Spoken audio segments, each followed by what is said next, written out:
Hello friends, तो मैं वीरेंद्र प्रताप सिंह एक बार फिर से स्वागत करता हूं आपके अपने यूट्यूब चैनल मास्टरमाइंड बीपीएस में। तो दोस्तों, आज मैं लेकर के आया हूं राष्ट्रपति के सभी अनुच्छेद। और यदि हम बात करें तो एग्जाम पॉइंट ऑफ दृष्टि से बहुत ही महत्वपूर्ण है दोस्तों।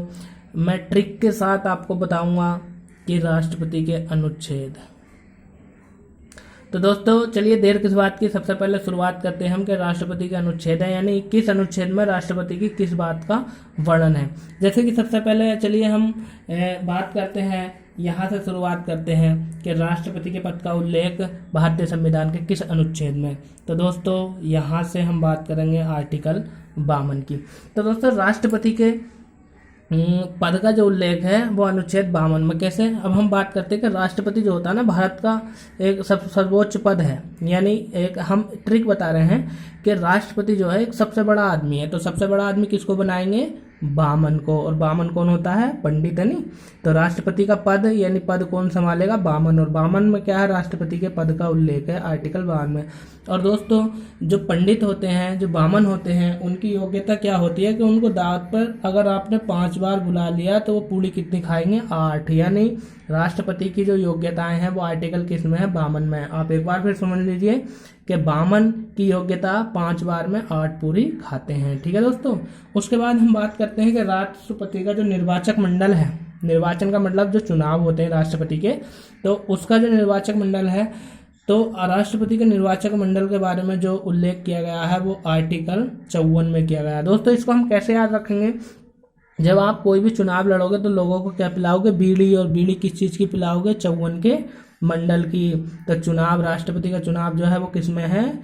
आर्टिकल 54 में। उसके बाद करते हैं कि निर्वाचन पद्धति, यानी राष्ट्रपति का चुनाव कैसे होगा, किस विधि के द्वारा होगा। तो ये सारी बातें जो लिखी हैं वो 55 आर्टिकल 55 में लिखे हैं। यानी भाई वो 2 बार हाथ उठा के, यानी ऐसे के 5 के रुको भाई, ये है विधि, ये 5 मतलब विधि यानी निर्वाचन पद्धति। उसके बाद दोस्तों बात चलती है कि यहाँ पे लिखा हुआ चुनाव नहीं रुकेगा। दोस्तों, मैं आपको बता देता हूँ क्या होता है कि राष्ट्रपति चाहे वो एक बार को राज्यसभा यदि लोकसभा यदि भंग भी हो जाती है तब भी राष्ट्रपति का चुनाव नहीं रुकेगा। यानी किसी भी कारण से राष्ट्रपति जो होता है वो देश का सर्वोच्च पद होता है, वह खाली नहीं रह सकता, उस पद को रिक्त नहीं रखा जा सकता। तो मैंने यहाँ पे लिखा चुनाव नहीं रुकेगा, राष्ट्रपति का चुनाव किसी भी विधि से नहीं रुकेगा। और ये वाली बात जो लिखी है वो आर्टिकल 71 में लिखी है। यानी भारतीय संविधान के आर्टिकल 71 में ये दिया गया है कि राष्ट्रपति का चुनाव किसी भी समस्या के कारण नहीं रुका जाएगा।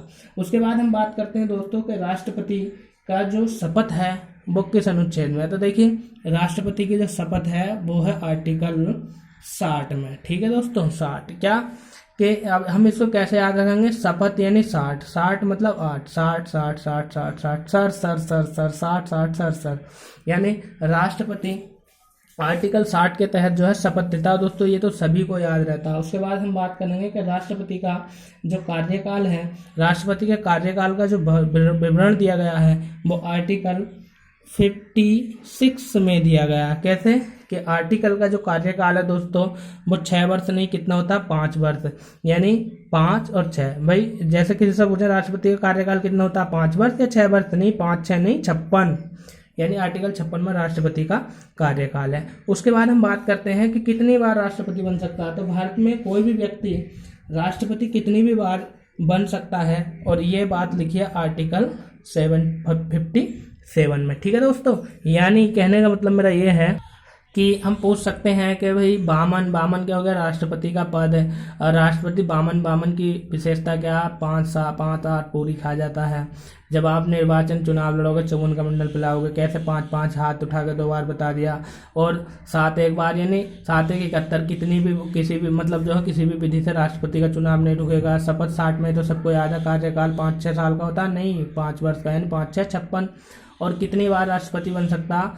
तो कहते हैं भाई आर्टिकल आप 5 7 बार बन सकते हो। 5 7 नहीं, कितनी भी बार बन सकते हो। 5 7 बार बन सकते हो। 5 7 मतलब 57, यानी कितनी भी बार एक व्यक्ति भारत का राष्ट्रपति निर्वाचित हो सकता है। उसके बाद हम बात करें दोस्तों, आपको पता होगा कि जब राष्ट्रपति का पद रिक्त हो जाता है तो उसका कार्यकाल कौन संभालता है? उसका कार्यभार संभालता है भारत का उपराष्ट्रपति। और भारत का उपराष्ट्रपति जो कार्यभार संभालेगा वो 65 यानी 65 आर्टिकल जो 65 है उसमें ये दिया है क्या भाई कि भाई कई व्यक्तियों को उठाया गया। एक ट्रिक बता रहा हूँ मैं कि भाई भारत के राष्ट्रपति जो है उनका कार्यकाल पूरा हो गया है, अब चुनाव होंगे, लेकिन जब तक राष्ट्रपति का काम कौन संभालेगा? क्या भाई जो 65 वर्ष का आदमी होगा ना, वो उसको अच्छी बुद्धि होगी, वो ही जो है इसका कार्यभार संभालेगा।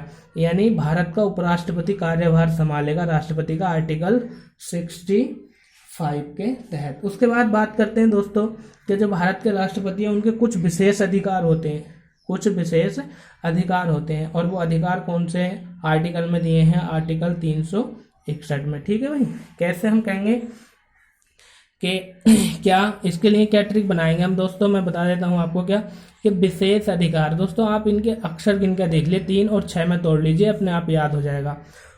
उसके बाद हम बात करते हैं राष्ट्रपति पर महाभियोग। दोस्तों राष्ट्रपति के महाभियोग की बात जो की गई है वो 2 आर्टिकल में की गई है।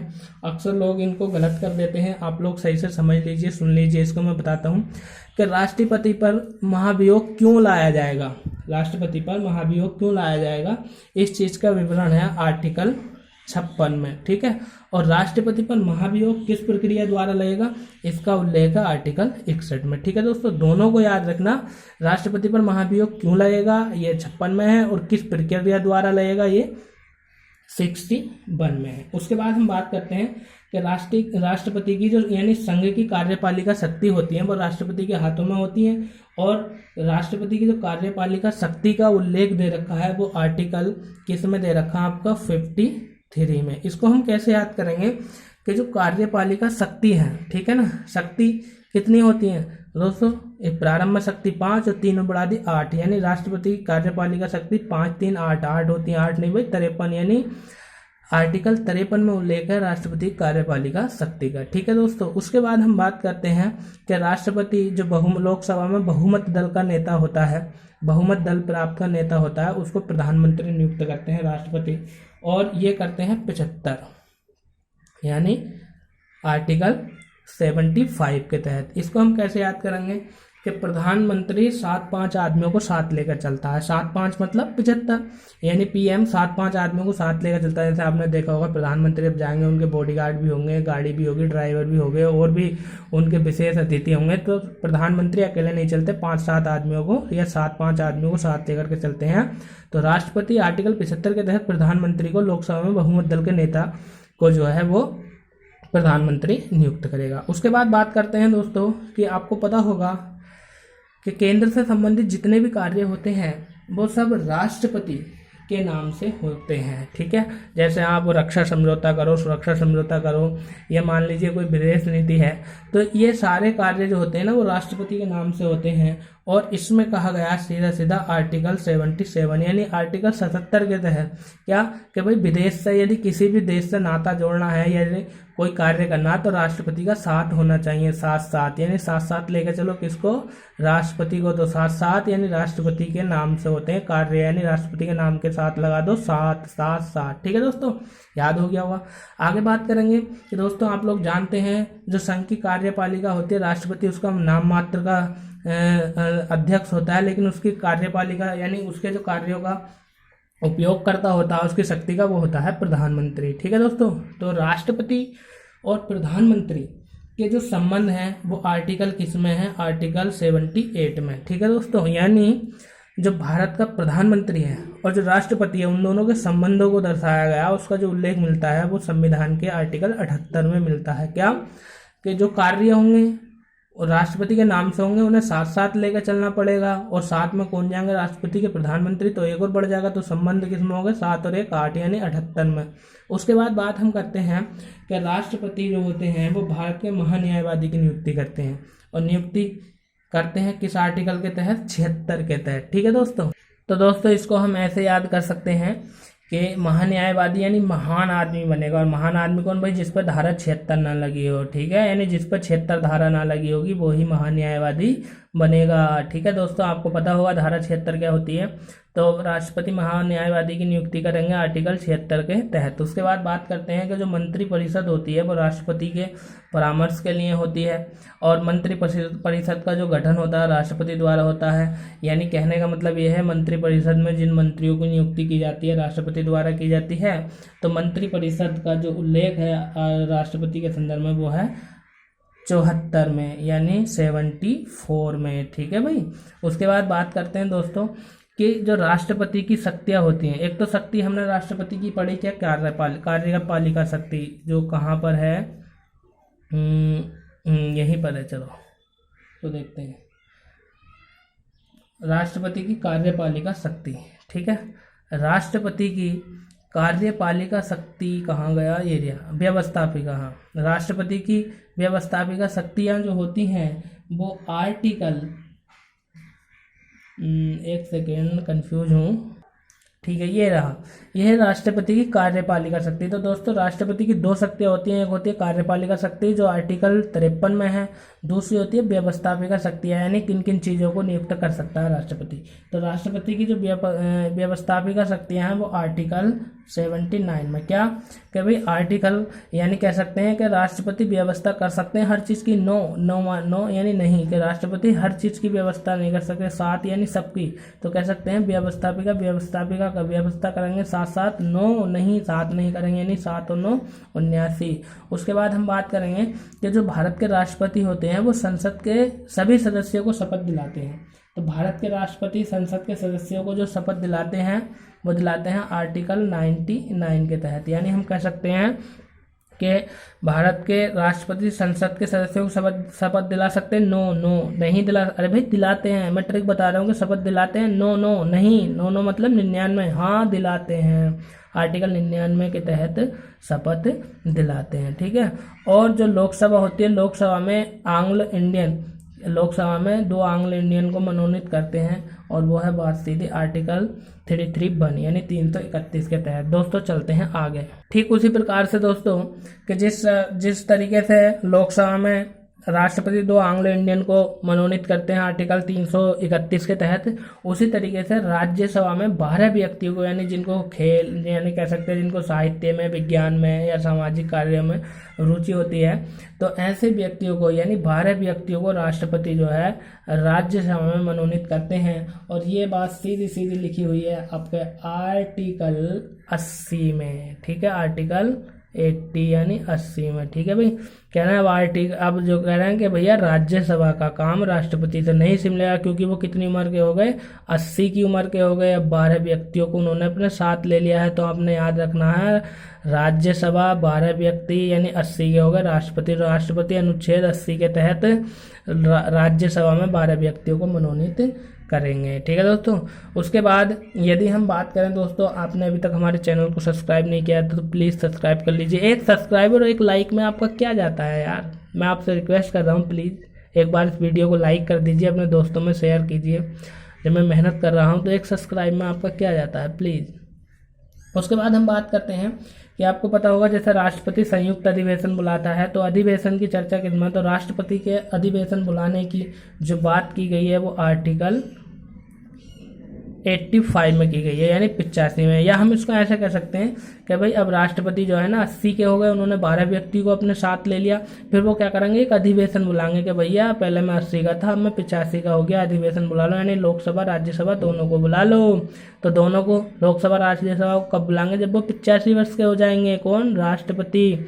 तो अधिवेशन की बात जो है वो आर्टिकल 85 में। उसके बाद हम बात करते हैं कि जब राष्ट्रपति अधिवेशन को संबोधित करेंगे, तो राष्ट्रपति अधिवेशन को संबोधित करते हैं, इस बात का जो जिक्र है, जो उल्लेख है, वो आर्टिकल आपका है 86 में यानी 86 में। मैं यहाँ को लिख देता हूँ, यानी आर्टिकल 86 के तहत जो है अधिवेशन को संबोधित करते हैं राष्ट्रपति। और विशेष रूप से क्या है कि संसद को संबोधित करने का जो विशेष प्रावधान है राष्ट्रपति का, वह आर्टिकल आपका 87 में यानी 87 में क्या 8-7 बार संबोधित कर दिया इन्होंने भाई। 8-7 मतलब संबोधित 8-7 यानी संसद को संबोधित करेंगे आर्टिकल 87 के तहत। उसके बाद हम बात करते हैं दोस्तों, आपको पता होगा जब देश में राष्ट्रीय आपात लगता है तो ये तो सभी को पता होगा, यानी 352 के तहत राष्ट्रीय आपात लगता है देश में।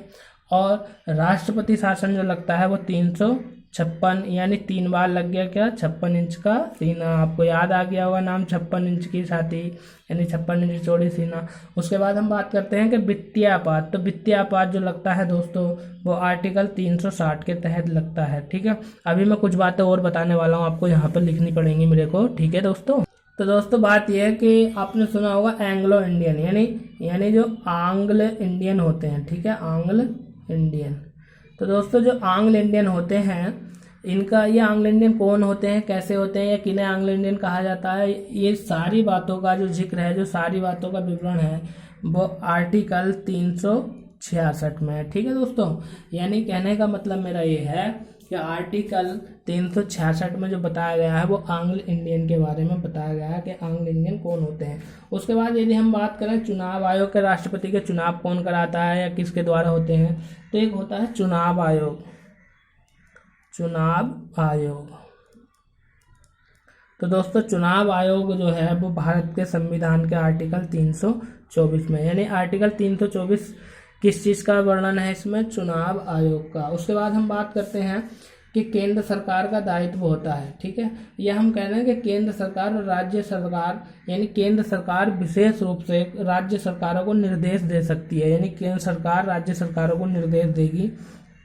मैं लिख देता हूँ यहाँ पर, केंद्र सरकार राज्य सरकार